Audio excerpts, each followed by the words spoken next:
Today, we're shining a light on Zero Dark Tony, a man who's turned a fabricated legal drama into a money-making machine. From bizarre live streams to questionable fundraising tactics, Tony has been rallying his followers to contribute to his Cash App legal fund. Is this all just a con? Let's find out. And thanks so much, everybody, for the Cash Apps and the Venmos at Zero Dark Tony. Super cool. Thank you. Legal fund.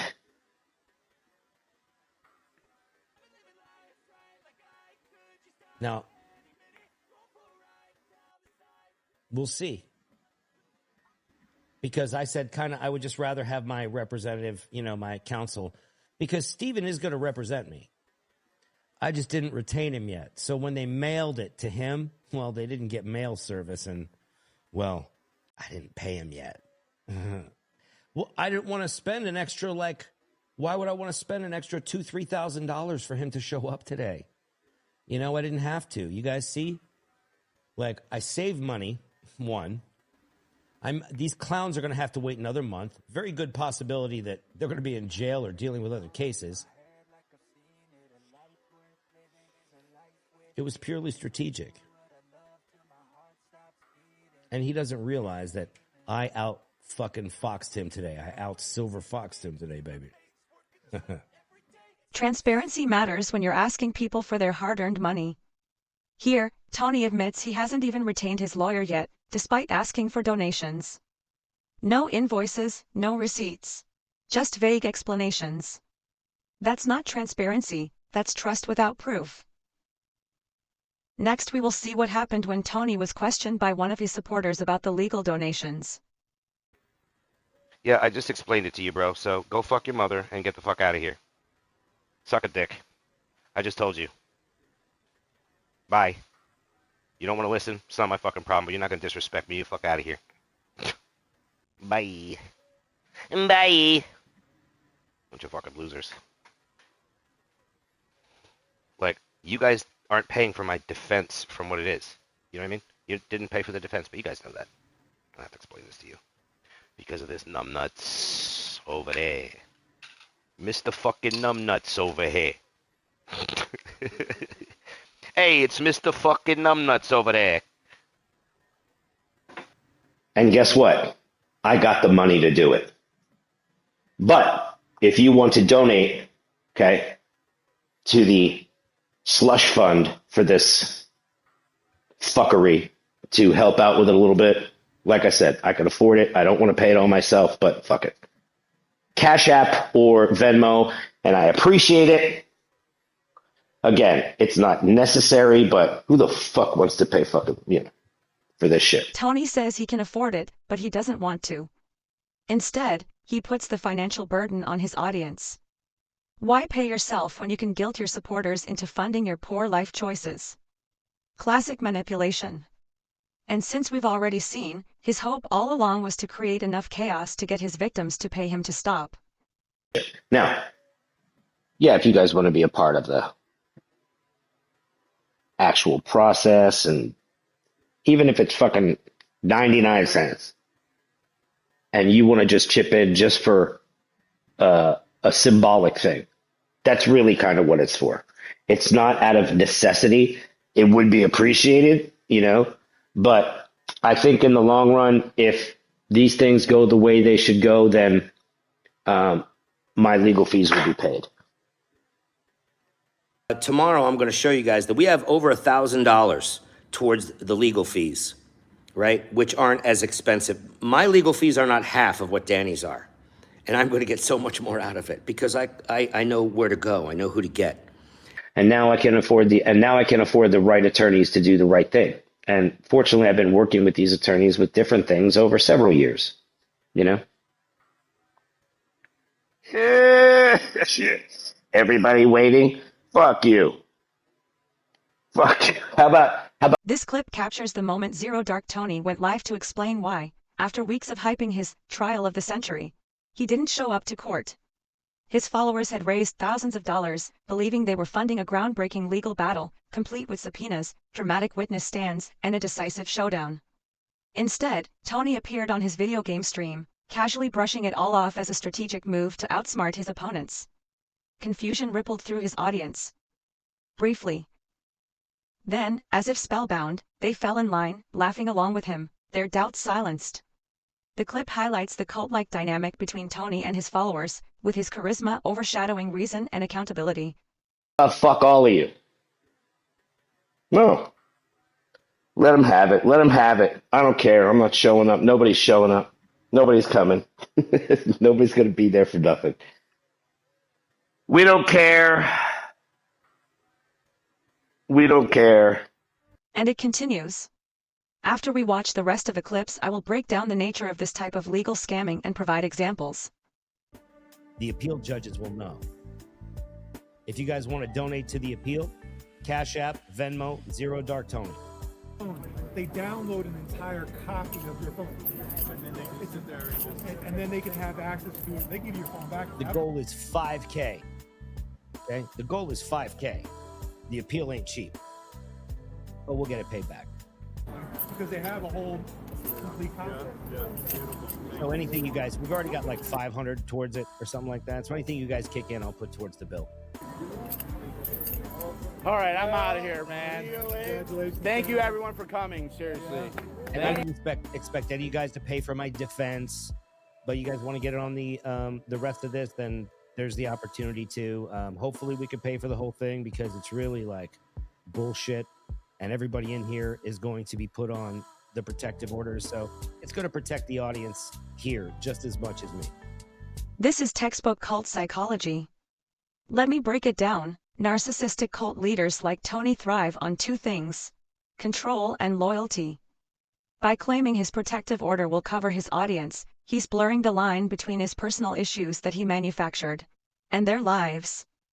This creates a false sense of collective involvement, making his followers feel like they're personally invested in his battle.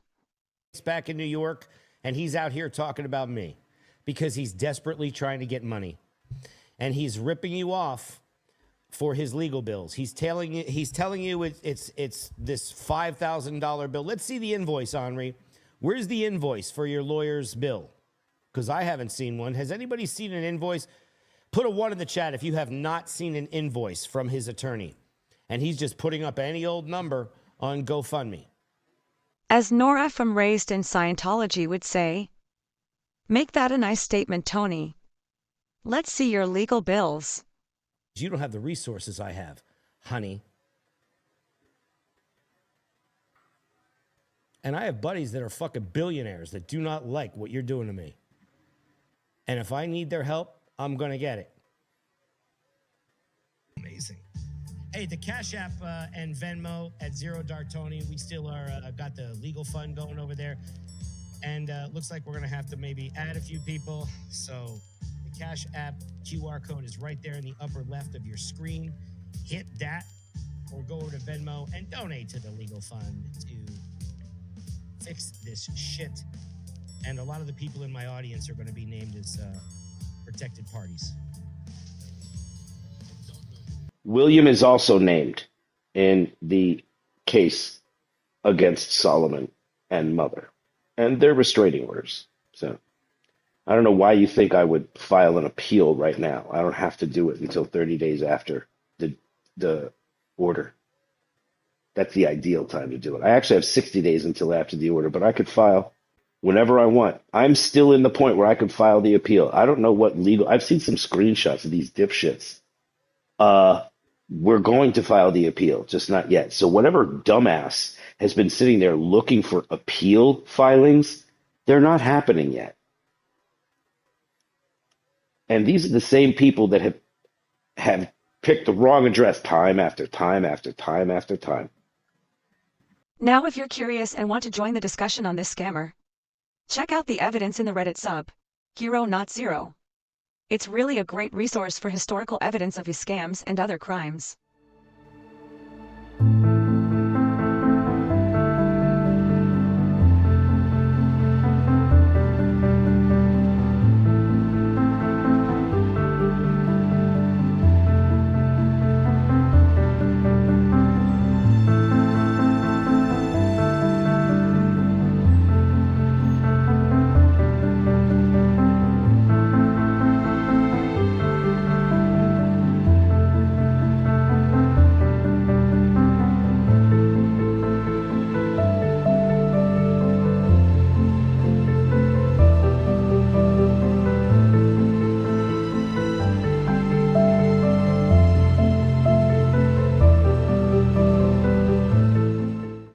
this is just my opinion, and like I said, I don't know fuck all what I'm talking about. Every time I've ever said anything about any court shit that I've ever been involved with, I'm wrong.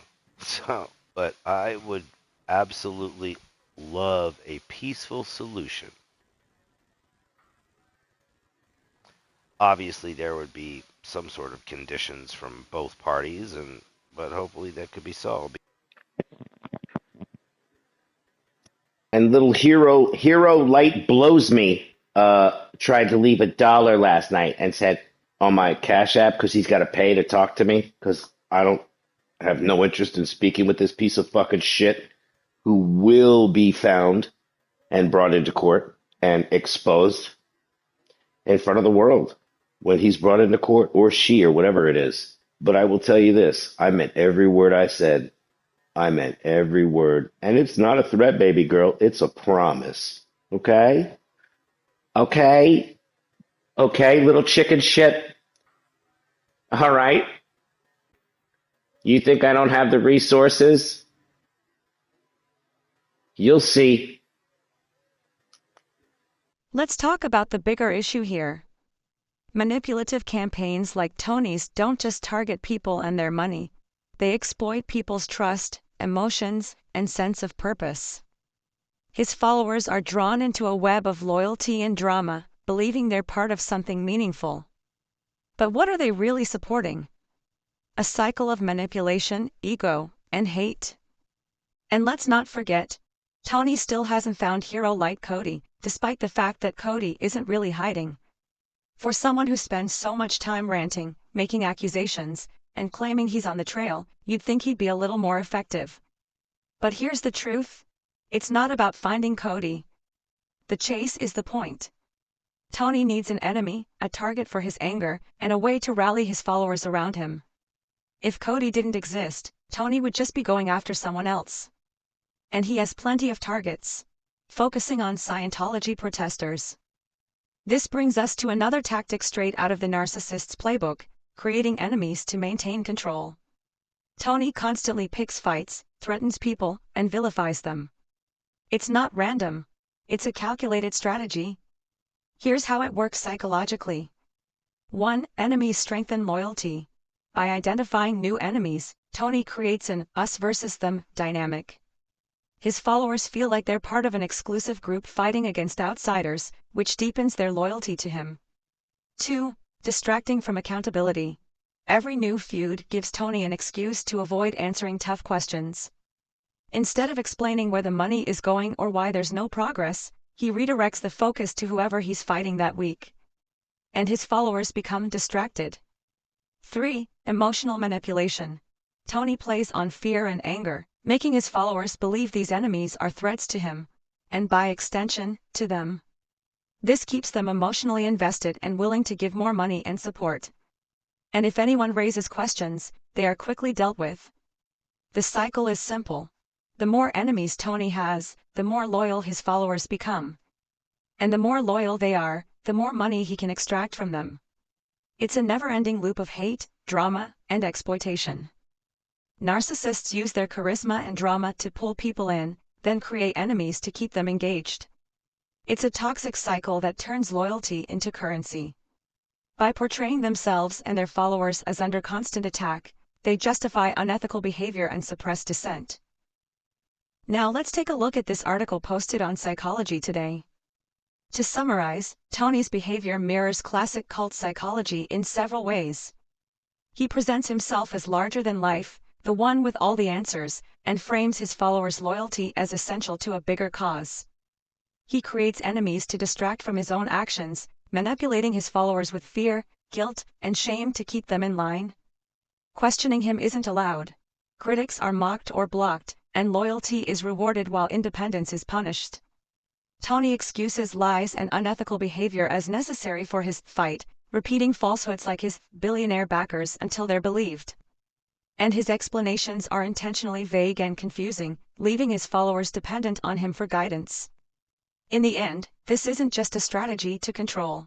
It's a method to extract money, loyalty, and devotion from people who deserve better. Tony's fundraising isn't just a quirky hustle or an eccentric plea for help. When you misrepresent donations, whether it's for a legal fund, protection orders, or anything else, you cross a line. And that line can lead to real legal consequences. In California, the Attorney General's office uncovered a scam where donations meant to help veterans, cops, and firefighters were instead pocketed by scammers. These individuals were charged under California law, highlighting the seriousness of deceptive fundraising. On a larger scale, there's the infamous "We Build the Wall" case. Millions of dollars were raised from people who thought they were helping fund a border wall. Instead, the money was diverted to luxury expenses for the organizers, leading to federal charges of wire fraud and embezzlement. And let's not forget Amanda Riley, who faked a cancer diagnosis and raised over $100,000 for treatment. For 7 years, she lied to her followers, even shaving her head to appear sick. She was sentenced to 5 years in prison for wire fraud. Let's estimate that over the past few months that Tony has raised between $5,000 and $10,000 while misrepresenting the purpose of those donations. He's walking a dangerous legal line. Under California Penal Code Section 532A, this qualifies as theft by false pretenses, which is a felony when the amount exceeds $950. He could face fines, prison time, and restitution for defrauding donors. On the federal side, if his fundraising involved interstate communication, like online donations through Venmo or Cash App, it could lead to wire fraud charges. Wire fraud carries up to 20 years in prison and substantial fines. Now, I'm not saying that Tony definitely didn't use this money for its intended purpose, or even that he raised any money at all. But based on his own reports over time, I'm making this estimate. Here's where the red flags come in. Tony filed restraining orders on his own, which cost nothing. He's failed to show up to court with a prepared lawyer, filed faulty legal documents, and may have only had a lawyer sign off on paperwork. And just a few days ago he reported that he had not retained an attorney. Yet, despite these facts, he shared no invoices or receipts to prove where the money went. So we're left wondering, has Tony spent any of these funds on actual legal advice? Or is this just another layer of manipulation to extract money from his followers without accountability? To Tony's followers and anyone in similar situations, recognize your worth beyond manipulation.